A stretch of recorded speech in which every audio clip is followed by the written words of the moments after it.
Hello' students, welcome to learn boost. আজিৰ এই special ভিডিঅ'টোত তোমালোকৰ লগত ডিছকাছ কৰিম তোমালোকৰ ক্লাছ 12ৰ 20 টাছৰ 7 মাৰ্কছৰ লং কুৱেশ্যন উইথ আনচাৰ।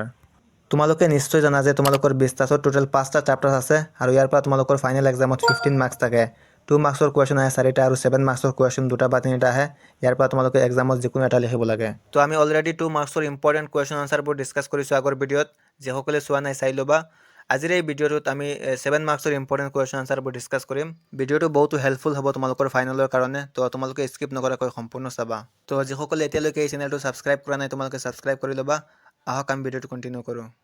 তো প্ৰথমে আমি মাঘ বিহু আৰু মাঘৰ দমাহী চেপ্টাৰটোৰ পৰা ইম্পৰ্টেণ্ট কুৱেশ্যন আনচাৰবোৰ চাওঁ, যাতে মাত্ৰ এটা আনচাৰ শিকি তোমালোকৰ এক্সামত মাঘ বিহু আৰু মাঘৰ দমাহী চেপ্টাৰটোৰ পৰা যিকোনো কুৱেশ্যন আহক তোমালোকে আনচাৰ লিখিব পাৰা।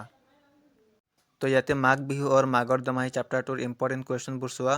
নেক্সট আমি আনচাৰ ডিছকাছ কৰিম। চোৱা, ইয়াত প্ৰথম কুৱেশ্যনটো হ'ল the Uruka happens to be an important aspect of Magh Bihu, give a celebrate account of the celebration associated with the Uruka. মানে হ'ল উৰুকা মাঘ বিহুৰ এক গুৰুত্বপূৰ্ণ দিশ, উৰুকাৰ লগত জড়িত উদযাপনসমূহৰ এক বিশদ বিৱৰণ দিব লাগে। নেক্সট কুৱেশ্যনটো চোৱা, Kati Bihu according to the author can not be called a festival as such, how is Kati Bihu is celebrated in Assam. মানে হ'ল লেখকৰ মতে কাতি বিহু সঁচাকৈয়ে উৎসৱ বুলি ক'ব নোৱাৰি, অসমত কাতি বিহু কেনেকৈ উদযাপন কৰা হয়। নেক্সট কুৱেশ্যনটো হ'ল describe the rituals perform by the people on the following day of the Uruka. মানে হ'ল উৰুকাৰ পিছদিনা মানুহে কৰা ৰীতি নীতিসমূহ বৰ্ণনা কৰা। তো এতিয়া আহক আমি আনচাৰলৈ যাওঁ আৰু আনচাৰটো তোমালোকে ভালকৈ বুজাৰ চেষ্টা কৰিবা, যাতে তোমালোকৰ এক্সামত শ্বৰ্ট কুৱেশ্যন বা 2 মাৰ্কছৰ কুৱেশ্যন আহিলে ইয়াৰ পৰা বনাই লিখিব পাৰা। চোৱা, Magh Bihu is also' called মাঘৰ Domahi is an important harvest festival of Assam celebrated in the month of January. ইয়াৰ মানে হ'ল যে মাঘ বিহু, যাক মাঘৰ দুমাহী বুলিও কোৱা হয়, অসমৰ এক গুৰুত্বপূৰ্ণ শস্য পচোৱা উৎসৱ যি জানুৱাৰী মাহত পালন কৰা হয়। নেক্সট চোৱা, it marks the and of the harvesting season and is mainly a festival of food and community celebration.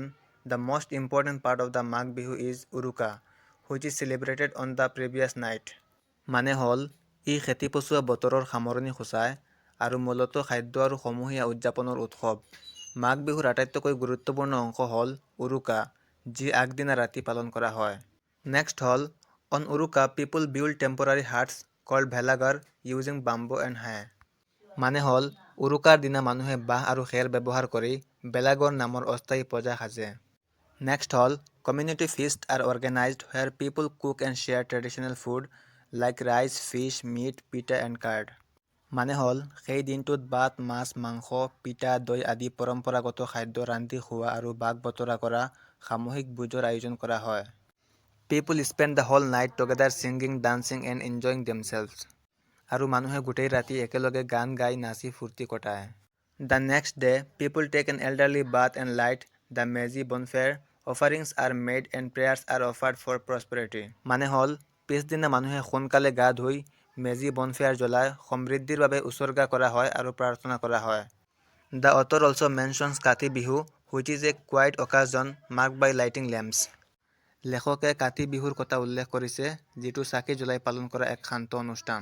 Next হ'ল শ্বয়িং hope during times of scarcity does Magh Bihu reflects the unity and cultural life of Assam.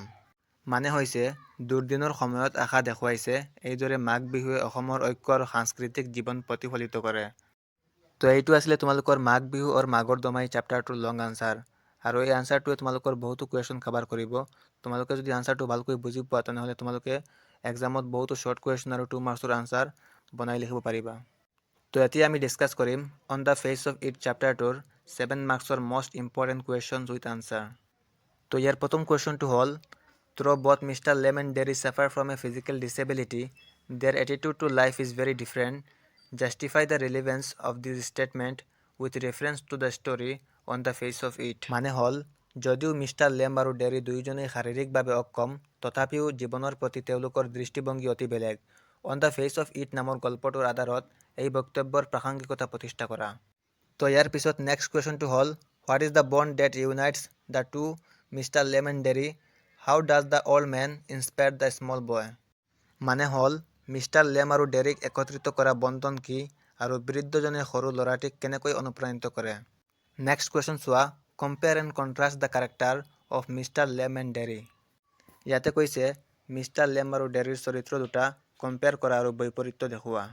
Last কুৱেশ্যনটো চোৱা, what are the different ways in which Mr Lamb tries to change Derry's attitude to life. Mr লেম্বে ডেৰিৰ জীৱনৰ প্ৰতি থকা দৃষ্টিভংগী সলনি কৰিবলৈ কি বেলেগ উপায় চেষ্টা কৰে। তো এইখিনি আছিলে কুৱেশ্যন। এতিয়া আনচাৰটো চোৱা। Mister Lamb and Derry are two different people who share one common thing, both of them are physically disabled.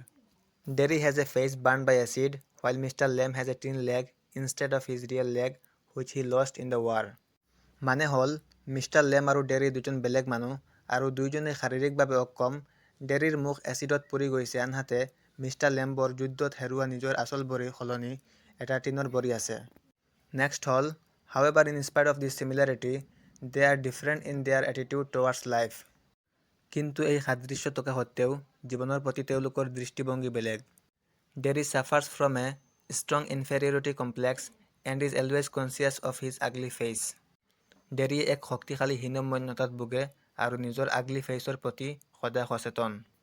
He is pessimistic about life and people and tries to withdraw himself from the world. মানে হ'ল তেওঁ জীৱন আৰু মানুহৰ প্ৰতি নিৰাশাবাদী আৰু পৃথিৱীৰ পৰা নিজকে আঁতৰাই ৰাখিবলৈ চেষ্টা কৰে। On the other hand, Mr. Lem is a positive and cheerful person. He does not allow his physical disability to affect his life. He accepts life happily and enjoy it fully.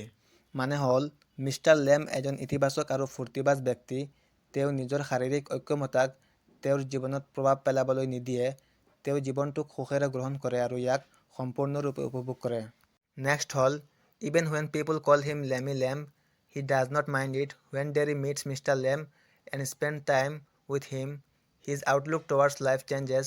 Mr. Lem advises him not to bother about what people say and to live life with confidence and self-respect. মানুহে তেওঁক lemme লেম বুলি মাতিলেও তেওঁ মনত বেয়া নাপায়। যেতিয়া ডেৰীয়ে mister লেম্বক লগ পায় আৰু তেওঁৰ সৈতে সময় কটায়, তেওঁৰ জীৱনলৈ দৃষ্টিভংগী সলনি হয়।